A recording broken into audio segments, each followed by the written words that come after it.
followed the end of the War of 1812 and the defeat of Napoleon, New York merchants quickly recognized the utility and profitability of loading their ships with the southern cotton Europeans' manufacturers craved and hauling back the manufactured goods that American consumers coveted. By 1820, New York City had, in the words of David Quigley, regularized the movement of capital and supplies between the plantations of the Black Belt and the mill towns of Britain so efficiently that no other American city, north or south, could compete with it more successfully. In 1822, over half of New York's rapidly increasing exports were produced in the South, and cotton comprised 40% of these southern commodities. By 1835, 119 of the 120 ships bound from New York to Liverpool, England, carried raw cotton. The hefty profits derived from the cotton trade allowed the city's merchants to devise increasingly efficient shipping lines both to southern ports, where the cotton was first loaded, and to European ports, where it was finally deposited. Cotton made possible the massive expansion of New York's banks, and the rise of these huge establishments magnified the city's dominance of the lucrative trade. As John Hope Franklin has observed, Southern merchants as well as planters could usually secure better credit terms in New York than they could find in Charleston or New Orleans.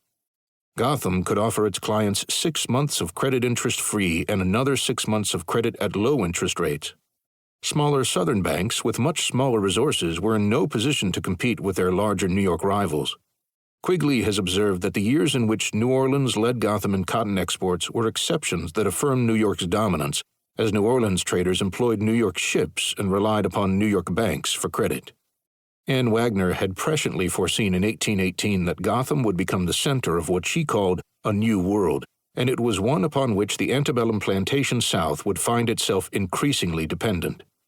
The process through which Gotham's merchants would come to dominate the lucrative cotton market is strikingly reflected in business history of the Brown family.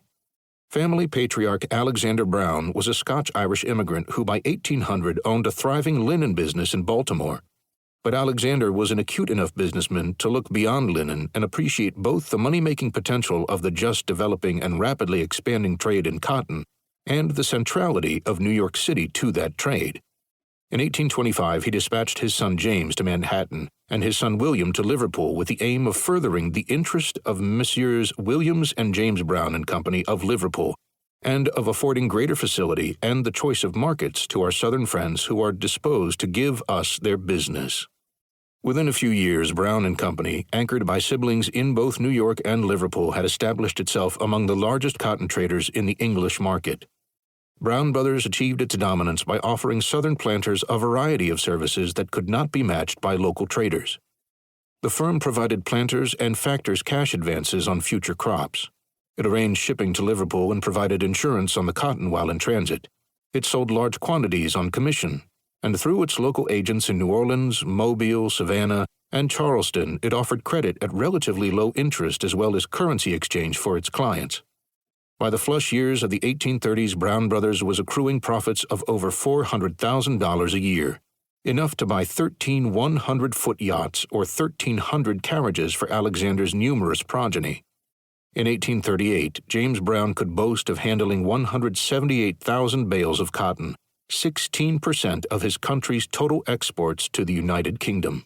The extraordinary success of Brown Brothers exemplifies the collective entrepreneurial energy of 19th century Gotham's mercantile elite, as well as the phenomenal success of an individual family that would over the coming centuries weave itself intimately into the commercial, cultural, and philanthropic life of New York City. Though the Browns and other New York cotton brokers were businessmen and bankers, the vagaries of the trade not infrequently brought them into direct contact with the institution of slavery. The credit they extended to planters was commonly secured by the future delivery of the slave-cultivated crop, or even by the slaves themselves. When crops failed or planters were otherwise unable to pay back their credit advances to firms such as Brown Brothers, they were forced to surrender what they had advanced as security, their land, and their slaves. Ultimately, the Browns were owners of at least 13 cotton plantations as well as hundreds of slaves, possessions that constituted a significant portion of their wealth. James Brown sat in his New York office, Sven Beckert writes, hiring resident managers for slave plantations. Of course, pious Scotch Presbyterians like the Browns did not boast or advertise the fact that they were among the nation's largest slave owners. Nonetheless, they were nearly as entangled with the institution as a Tidewater or Delta planter aristocrat.